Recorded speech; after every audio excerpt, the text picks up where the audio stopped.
Welcome back to the Leadership Studio. Another great program tonight. Our final class of the semester, and I know that you're getting all your work in. I know many of you are ready for the big spaghetti warehouse shindig tonight as well. But tonight for our grand finale, we have with us Scott Stuckey. Scott has been with the Open Door Mission for about half a year now? About 10 months. 10 months, almost a year.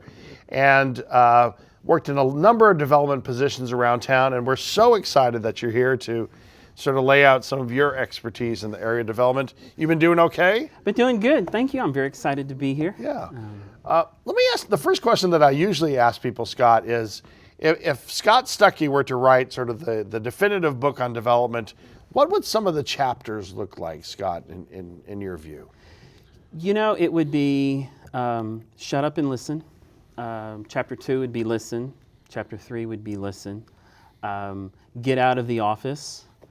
And then you would start to focus on the different areas of fundraising and different areas of development. So much about development is us as development professionals shutting up, listening to our donors, our partners, our friends, and building those relationships. That's very interesting, and you're talking about listening. Do you find this is one of the things, I mean, I guess the obvious thing is people think it's a sales job, when really it's really a listening job? Development is absolutely not a sales job. Yeah. It is, you know, we are to raise money, we are to build, bring in resources for the organization. But instead of it being a sales job where you make 200 calls today, it's a relationship building job. And the money raising, the resource raising comes, and it comes when it's time to come. Mm-hmm. But it is so much, you know, salespeople who love to talk about the mission, love to talk about the organization. We want to do that. We're so excited about the organization we're working for. We want to talk about it. And really, we need to listen to our donors and listen to their needs, their wants, and how we can build a good relationship with them. People get scared of development. They get scared of fundraising because they think that they're going to have to ask someone for $1 million. Mm-hmm. And if you were sort of talking to them about it, would you just say, just listen and become people's friends? You know, very seldom do I or any development professional go to a donor and make a cold ask. Mm-hmm. You talk about, you listen, you find a good partnership with them, something that they're interested in. You talk about, these are the levels, these are the things that we need for the organization. And so the gift amount, the ask, comes, and when it comes, it's not a surprise. Mm-hmm. And many times the donor self-identifies and you're not actually making the ask. Mm-hmm. You have to be careful with that though, because you don't, as a development professional, we're evaluated on what resources we bring to the organization, so you can't let donors get caught in cultivation. I once had a guy I went to visit along with my director of development, and we visited this very wealthy individual, and as we sat down, he said, a good buddy of mine donates to you guys, so I'm happy to sit down with you, give me your pitch.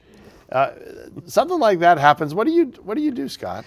You give the pitch. Yeah. You give, you know, you need to have the elevator speech for the organization. You need to have a true elevator speech, 30-second elevator speech. You need to have a 5-minute and maybe a 10-minute elevator speech.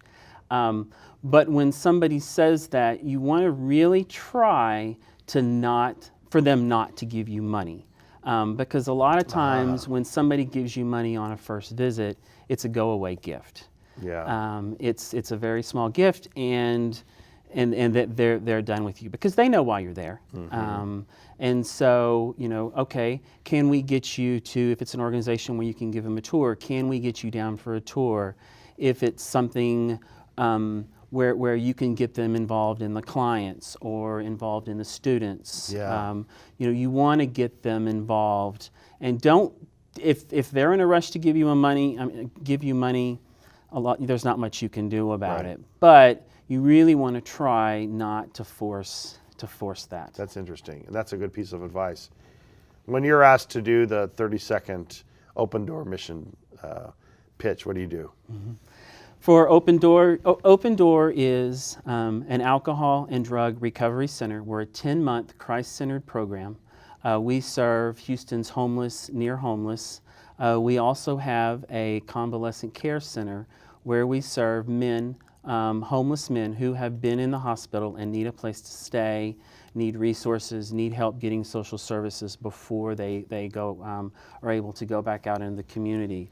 The third program we have is an education center where we help our students as well as community men and women do GED prep. We help them with that. We help them get ready for the GED, and then we help them sometimes transporting them to take the GED. Are you building the story of how your program really helps people who are at the bottom, sort of try to get back to their lives? Is that part of the story? Yes, yes, and it's, we are a Christ-centered missions group. So fundraising for Open Door is going to be a little different than fundraising for Children at Risk or fundraising for other organizations. So that going in, that donors are going to want to talk more about God. Donors are going to want to talk more about serving men because they have a somewhat understanding of what you do. Tell me about your background. Where did you grow up, Scott? I grew up here in Houston. Grew up on the south side. Went to Texas A&M and ended up like many fundraisers. I fell into into fundraising. What was your first fundraising job? My first fundraising job was in Laredo. My wife is from Laredo, and she said, "I want to get married. I want to get married in Laredo," and I said, "Okay." And the only job I could get going down there because I was not bilingual was at the university doing special events. Oh yeah. They have a team name. What's the team name? They're the Dust Devils. Yeah, I remember once calling them the Dust Bunnies, and the whole student body got mad at me. So it's actually a new school for A&M. It's only been 10 years, I believe, or so. So it's really growing. They're really doing a lot. They focus a lot on international business, and they have people from all over the world go there. But after we got married, we moved back to Houston. I've worked at the Houston Food Bank. I've worked at Sam Houston. I've worked at Houston Habitat, and then now at Open Door. So I seem to have gravitated towards social services. When you look at all those different places that you have worked, is there one place that sort of stood out for you as you absolutely learned a lot and were able to do a lot? I mean, obviously your current one is an important one to you, but before that? I think my first social services was at the Houston Food Bank. And the Houston Food Bank serves agencies, so I was able to learn a lot about the different agencies that serve the needy, the homeless, the hungry, all the people around the greater Houston area. So I think that really helped me build a base of social service and all the different things that social service do in the community. So you've come to Open Door in the last 10 months. Obviously, they want you to raise a lot of money. When you came in and you looked at what they were doing, what sort of changes do you make? Where are their strengths? Where are the things that you have to be better? Well, one of the first things that you look at is you want to look and make sure that the donor processes are working good. Are we thanking donors timely? Are we communicating with donors? Do we have an effective newsletter? Direct mail and social service still work. They still work very effectively. Open Door, we have a very effective direct mail program that raises us over $1 million. Is that your most effective fundraising program right now? It is, wow. Yeah. And we raise over $1 million a year, and we're able to keep our cost of fundraising below 40%. That's amazing. Which is really good for a direct mail program. And it's with direct mail program, it's feeding people, it's serving people. It works. So you go in and you want to make sure that the communication is good. You're thanking people within 48 hours. If you can't within 48 hours, really within 3 to 4 business days is acceptable in the community. And you want to make sure that you are starting to segment your donors. You're not going to spend a lot of time on people who give $50 a year, but you are going to spend a lot of time on people who give more than $1,000 a year. But you want to make sure that everybody has a good donor experience. And so you might do an extra thank you note for people who give $500 a year. Maybe it's a handwritten thank you note if you have time. If you don't, it's an extra special printed thank you note, but you sign your name. And then you have, for donors like over $1,000, you may do a handwritten thank you note, you may do a call, you may send them something from the program, from one of the guys in the program. One of the things that I did when I was working with kids is you would have the kids draw stuff, color stuff. People love that stuff. And they love it and send it. And so, how do you enhance the donor experience? And you want to make sure that when somebody gives the gift, the next time they hear from you is not the next time you ask them for money. We've heard a lot from people who talk about the CEO as being sort of a key part of fundraising. Do you bring your CEO with you a lot? Is that a big part of what you do? What at Open Door, it's for us, it's getting people on campus. Some donors care. Some donors want to hear the vision and mission of the CEO. Some donors just want to be introduced to him. Some donors could care less. Yeah. So I kind of have a good feeling on that. I will take the CEO to the larger donors, but I will not use much of the CEO's time for a $250 donor. Right. Now, if they want to come on campus and they want to shake his hand, absolutely. But I'm not going to take 3 hours out of his time to go visit somebody that gives a small amount. Yeah. And it's making sure that donors really don't want to hear us talk, the development professionals. We a lot of times are the face. We need to be friendly with them, but not friends. But they want to hear the vision, the mission, and the direction of where the CEO and at times the board is taking the organization, which is when you can really use your development chair on the board, your development committee on the board, maybe some other volunteers that work really well with being out in the community. Let's talk about your board a little bit. How big is the board at Open Door? We're about 27, I believe, and we are good size. Restructuring and expanding. Yeah, and you're trying to get a bigger board. Yes. And do they help a lot with fundraising? I mean, is a significant portion of your budget brought in by the board? They do help a lot, and they historically, this board has been very involved in fundraising, and we're trying to move the board from more of a working board to more of a fiduciary board, who brings their friends to the table, helps us fill tables at the gala, do those kinds of things instead of worrying about the day-to-day operations of the organization. Yeah. Let's talk about your gala. You don't really like special events, Scott, I know, as a development person, right? We are, at Open Door Mission, we're having, it's our 60th year, so we're having a gala this fall. Houston loves special events. Houston loves galas. It seems like everybody has a gala, and there's 3 or 4 every week in the fall. Yeah. Galas form a very important function for organizations. You have to be careful with galas, though. Galas are very expensive, and galas are very time-consuming. When you start to factor in all of the cost of a gala, staff time, all of the internal costs, the actual hard cost of the gala, time value costs, other costs that come along with it, they get to be very, very expensive.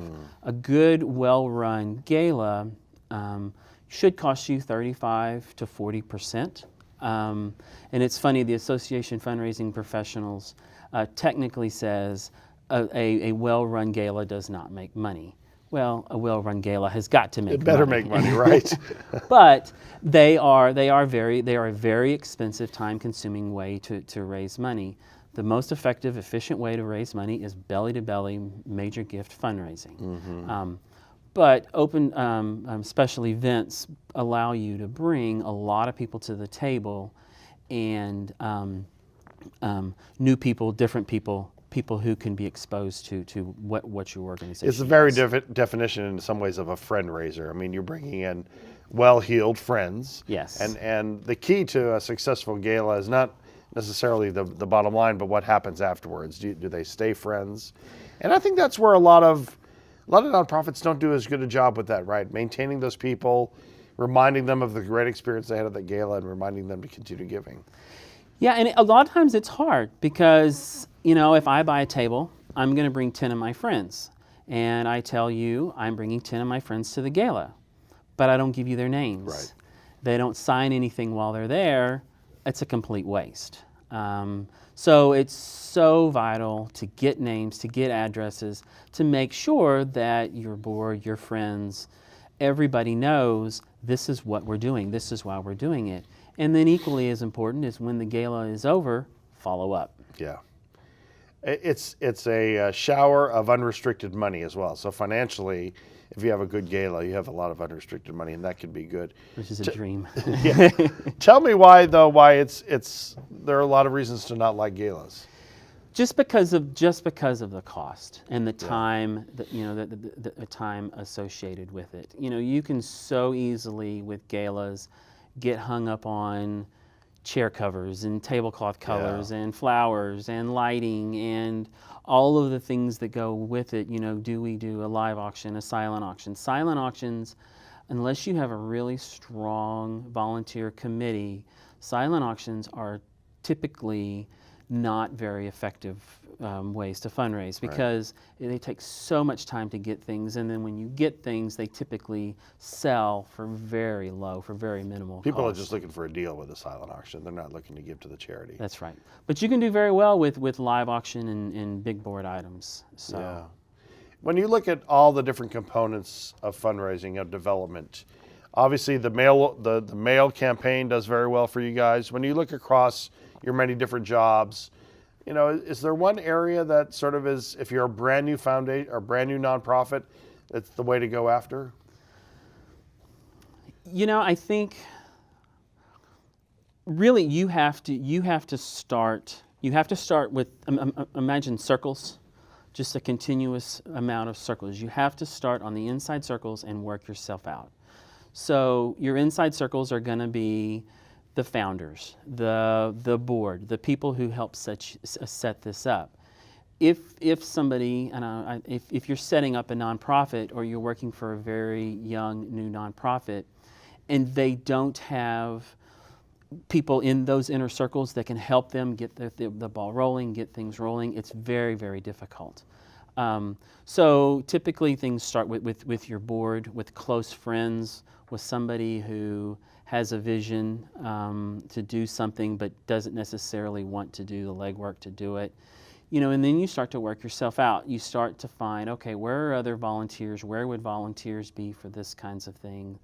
Where would people who would be associated with us? Mm-hmm. Okay, we need to hang out with them. Where are other nonprofits? Mm-hmm. What are they doing that we could be associated with?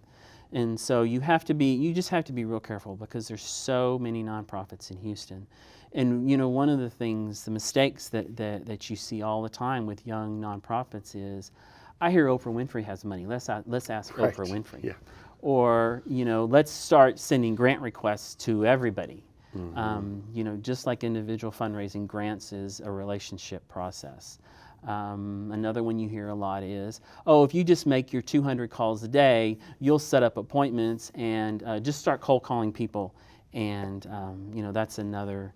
These are some of the big mistakes that people are making around town. Yeah, it's very difficult. When you look around Houston, and we have a generous philanthropic community in Houston, so there's a lot of nonprofits that are doing a very good job. Who are some of the really sort of overperformers that you see, big and small, in Houston that you see and you think, now that's a fundraising operation, or they're doing it right? Mm-hmm, mm-hmm.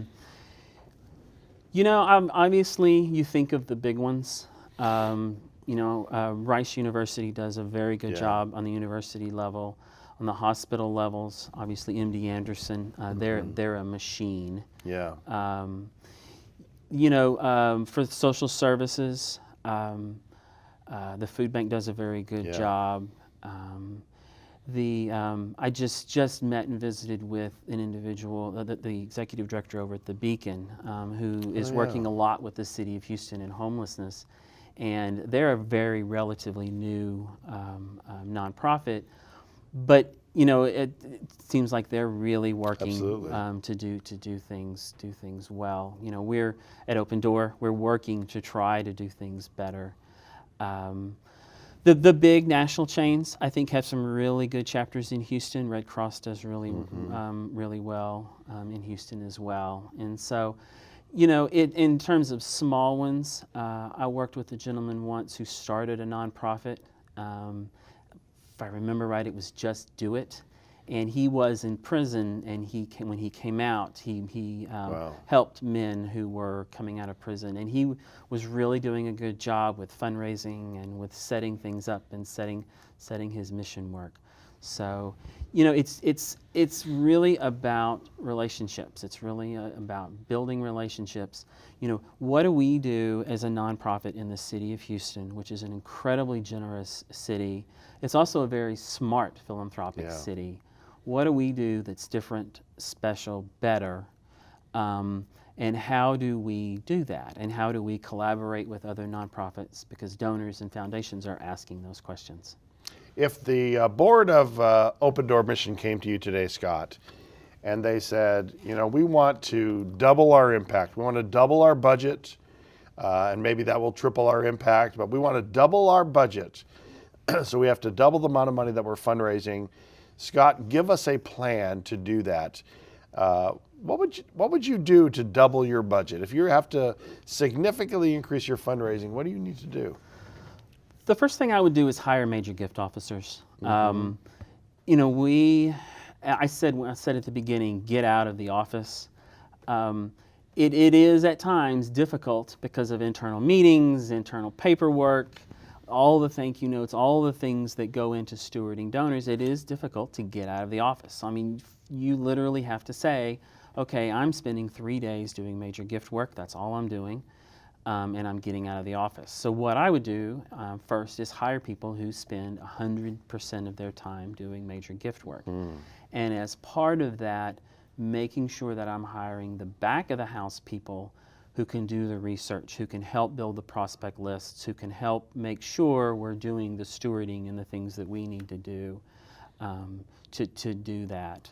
And then you look at what is our universe? Can we realistically go from a $2.7 million to a $6 million Which is probably budget? the first question that should be answered, right? Yeah. And so, how do you start to expand those circles? Do we talk to more churches? Do we talk to more foundations?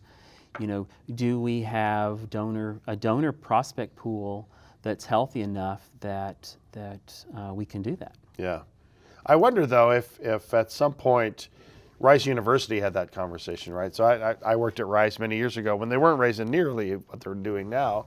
So at some point they had to make that decision, where they ramped up. And MD Anderson, which is part of a UT system, generally state systems don't do that well. They have. So some of our top performers really made that decision at some point. And it's going, it's less special events. Yeah. It's less things that are a waste of time and focusing on major gift work. Yeah. Building the prospect pool. Their Rice and organizing, like MD Anderson, they have an added advantage because they have a continuous pool of people coming in and when Rice started, they had all these alumni that were probably relatively wealthy to start. So, but for social service, it can be a little bit more difficult, but you can overcome some of those. The Houston Food Bank actually did a really good job of that several years ago by starting paid advertising. And so you're starting to see a lot more nonprofits do paid advertising because it works. I thought the food bank also, by merging with Target Hunger, I thought that was sort of or the Hunger End Network. End Hungry Network, yeah. I think when they decided to merge together, that also was sort of a nice move for them. When you think of your future, Scott, I mean, where do you think you'll go in your future? I really enjoy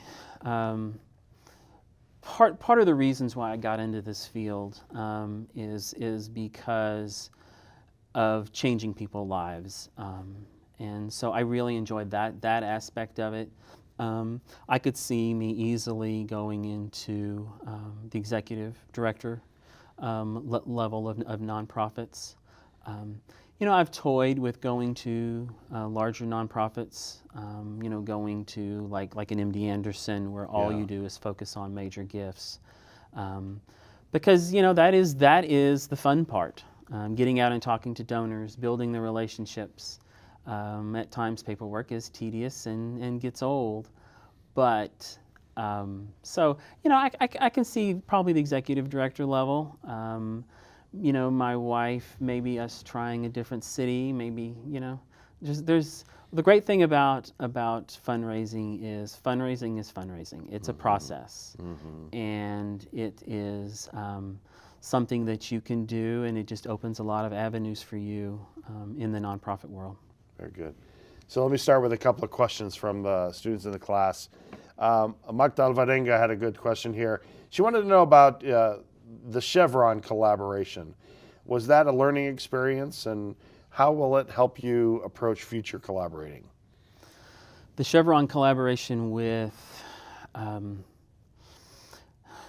not sure. Yeah, I'm wondering. Well, Chevron is a huge player in the city of Houston. Yeah. They have they been a partner with Open Door? Not with Open Door, but I have worked with them in the past at the Houston Food Bank, and Martha Chevron will pay for not having a real active question there. So. Chevron, what Chevron has done with the Houston Marathon and what the Houston Marathon and Houston Marathon Committee has done has really been tremendous, and we are very fortunate in Houston to have them. Yeah. Monica Sines, great question here. When you're building a successful development team, what are the skills and tools that you feel are needed? What sort of people are you looking for in an ideal world? I can train people to do a job. So I am looking for good people who are hungry, want to learn, want to try new things in terms of fundraising, who want to get out and get in front of donors. We tend to be A-type personality people, and obviously you want to hire somebody that has a background, so you're not spending an incredible amount of time training them. But it's finding good people who are involved in the community, who volunteer, who know what nonprofits are, who know what if alcoholism is if they're coming to Open Door. Do they have to have an alcoholic in their family? No, not necessarily, but they need to be able to speak somewhat to it. And then if it's a Christ-centered organization, where are they? In terms of that, and how comfortable are they in speaking about that? Because donors want to build relationships with their fundraiser, because a lot of times that is their contact. Do you think you could build a team with just sort of bright, young, enthusiastic, smart people? And could you train them all? Oh yeah. Yeah. Oh yeah. And it's and we're also very fortunate in Houston to have the education availability for everybody. U of H Downtown has a great program. AFP Houston has great programs. Rice University has great programs as well. And then there's just so many nonprofit professionals who all you have to do is call them. Pick up the phone and call them. They want to help. They're glad to give you their material. They're glad to help you in any way that they can. It's a very collaborative field, isn't it? Oh yes. Yeah. Oh yes. Monica also had a question. She wanted to know about the impact of social media on development. Is that something that you guys have done much in the area of social media? We do a little bit of it with Open Door. When I was at Houston Habitat, we used social media very effectively. And it was more to get in-kind donations and volunteers. There are some organizations that do the text, $10 text thing, and they do very well with those. They tend to be larger organizations because it is an expensive program to operate. Red Cross did very well with that after Haiti, I remember. Yes. They were just doing very well, Yeah, and I know we were at the Houston Rodeo a couple years ago when they started it. Oh. And they were getting everybody in the Reliance Center to do that. And so there's a charity that runs. Yeah, no kidding. Yes, social media works and it's effective. Is it replacing belly-to-belly, face-to-face fundraising? No, it's not. But when a donor hears about Open Door or any nonprofit, the first thing they're going to do is go to the website and look at the website. So you've got to have a good website. The next thing they're going to do is look at, okay, are you on Twitter? Are you on LinkedIn? Are you on Facebook? And they're going to look at your page. Now, is that going to be the deciding factor to give or not to give?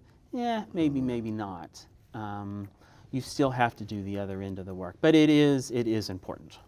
Richard Kendall wants to know the funding at Open Door. What is the composition? Percentage foundation, corporate, individual giving? We are about 60% individual.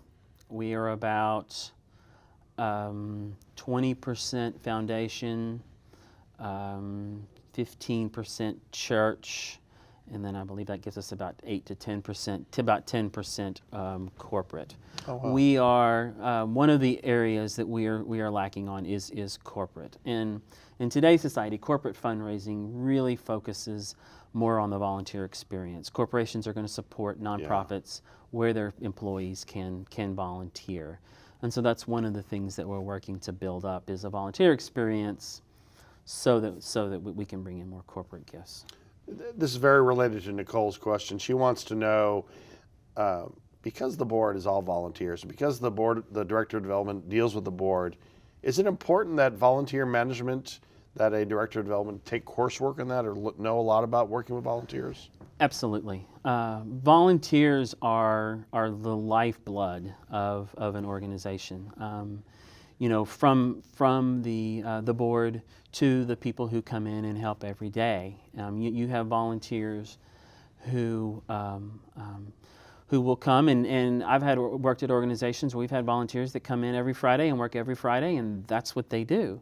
And you have to be able to work with your board, part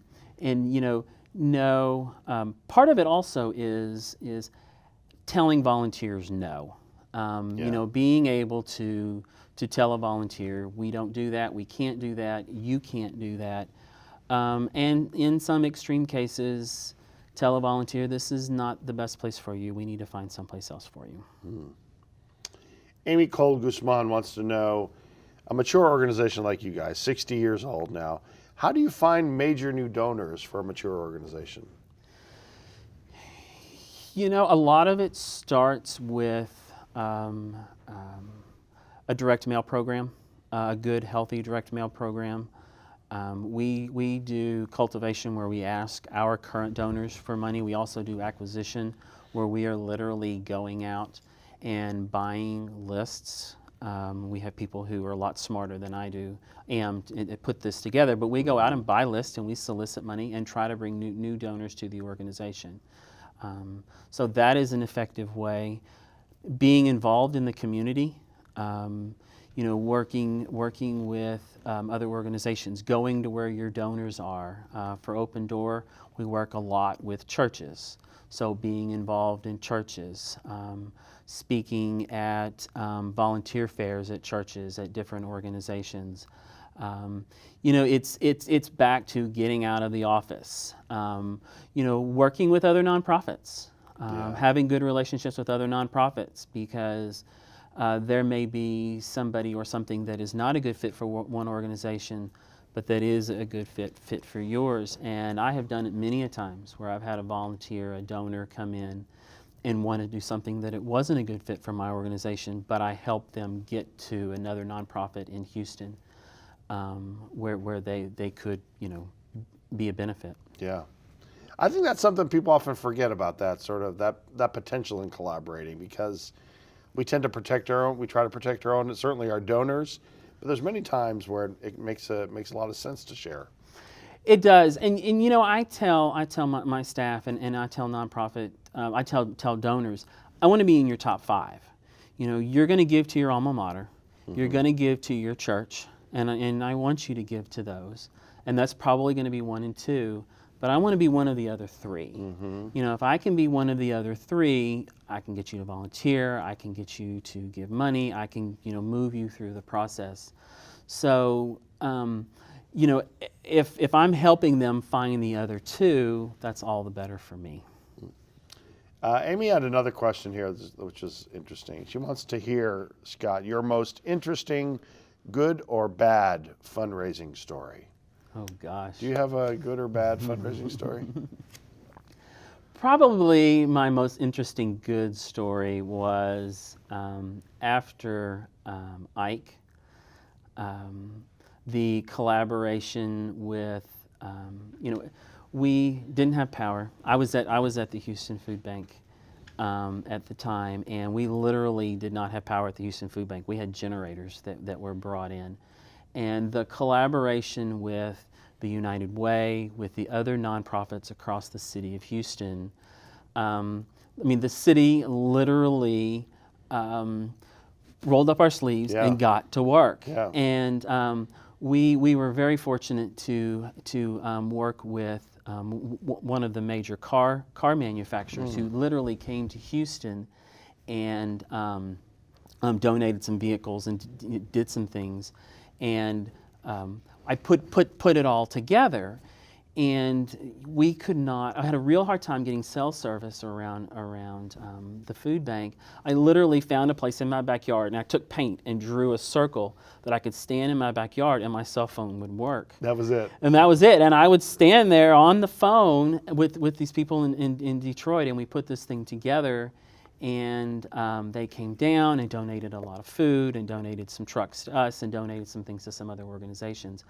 But just seeing the city come out, the volunteers come out, the donors come out, it was an amazing thing to see it.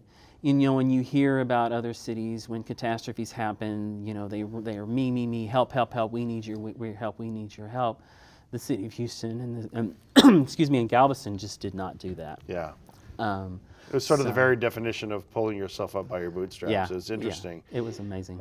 You know, right about that same time, well, during that same time, we had series of meetings with all the children's organizations, groups that have an impact on children.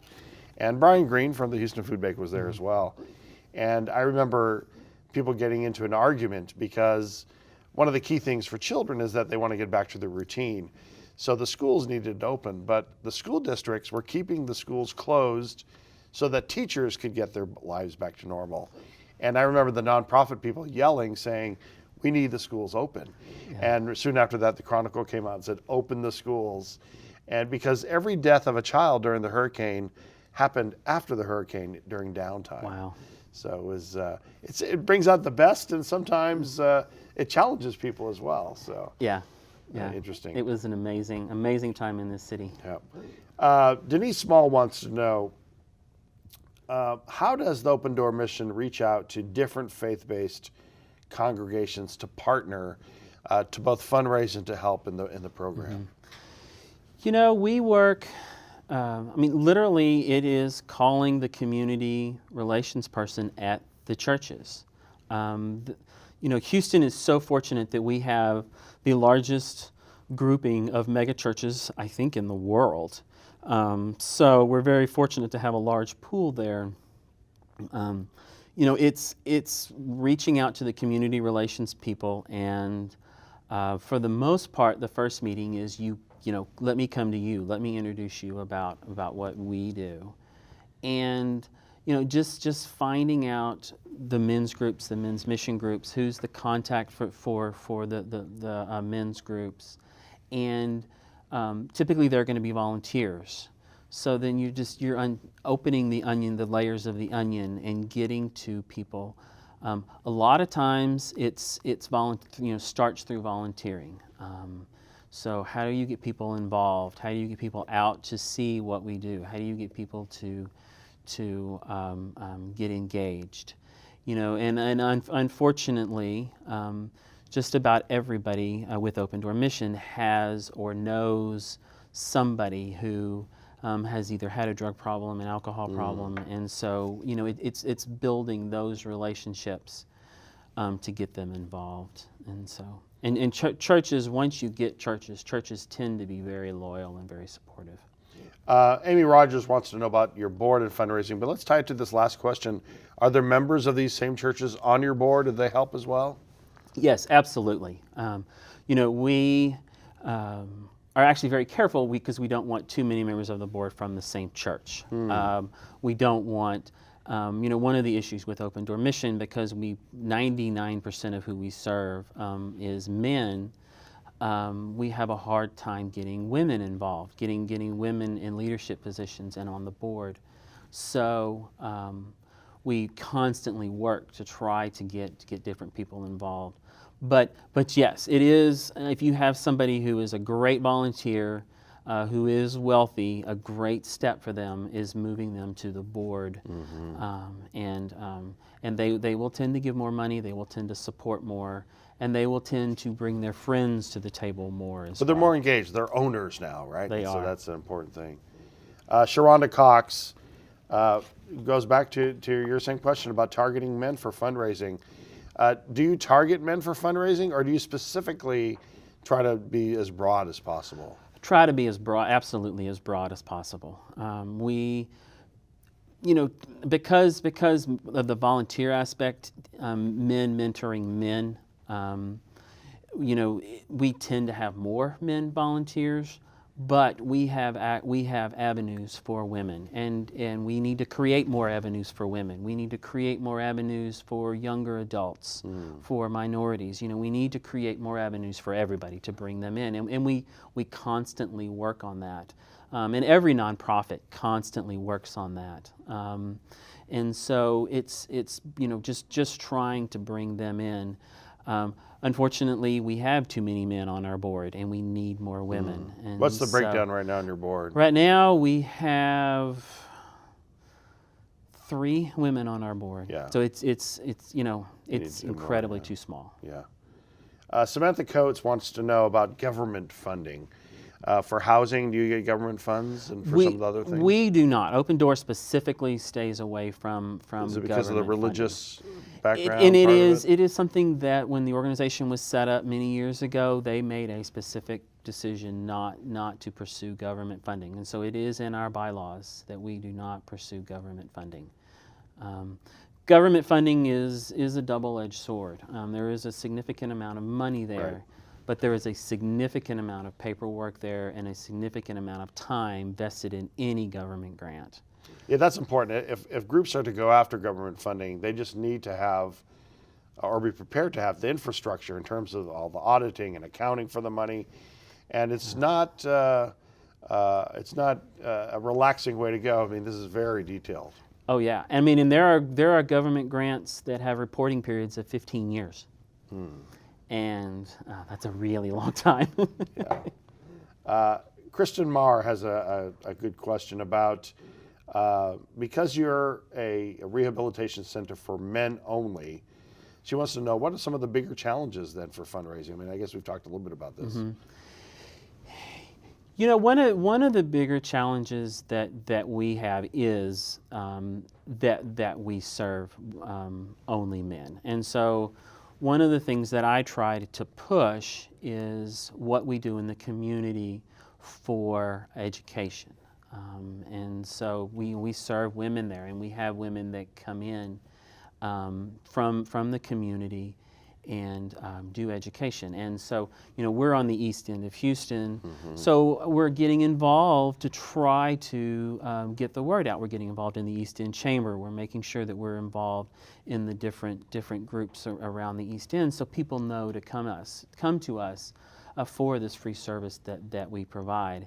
And it's funny because when women come onto the campus, the men who are there really take care of them and really protect them and really make sure that they're okay and that they're coming back. So it's trying to expand that and to show that we are serving both men and women. Ashol Mayan wants to know about your alumni program. Do you have a program for alumni? We do have an alumni program, and when men graduate from the program, they with alcohol recovery, it's time. It's getting people away from their old habits, their old things. It's creating new habits, and so through our alumni association. They can mentor men on campus. They can get involved in different activities. We have a field day a couple times a year, so we try to keep them involved. In the social service business, at times it's really difficult because when people leave programs, they're gone, and it's really difficult to track them, to monitor them, to be able to show the metrics that our donors so want to see. So we really try to get them and to track them through the alumni program as well. So in our final 5 minutes here of the class, work-life balance. Tell me a little bit about your challenges around work-life balance. I am so blessed that I have a very understanding wife. It is at times a challenge because this is not an 8 to 5 job. A lot of times if donors, volunteer groups come in on the weekends, if it's a volunteer group that we really want to be in front of, and we have to come in on the weekends. In this business, there are a lot of evenings, a lot of dinners, my wife always makes fun of me because I'm going to fancy dinners and galas and things like that. And it does get old after a while, and it's another rubber chicken dinner. So there are a lot of things that happen. There are a lot of... Do you leave those early a lot of times? As early as I can. As early as I can. Early for those, yeah. So you don't want to leave when people are still coming in, though. You have to be careful.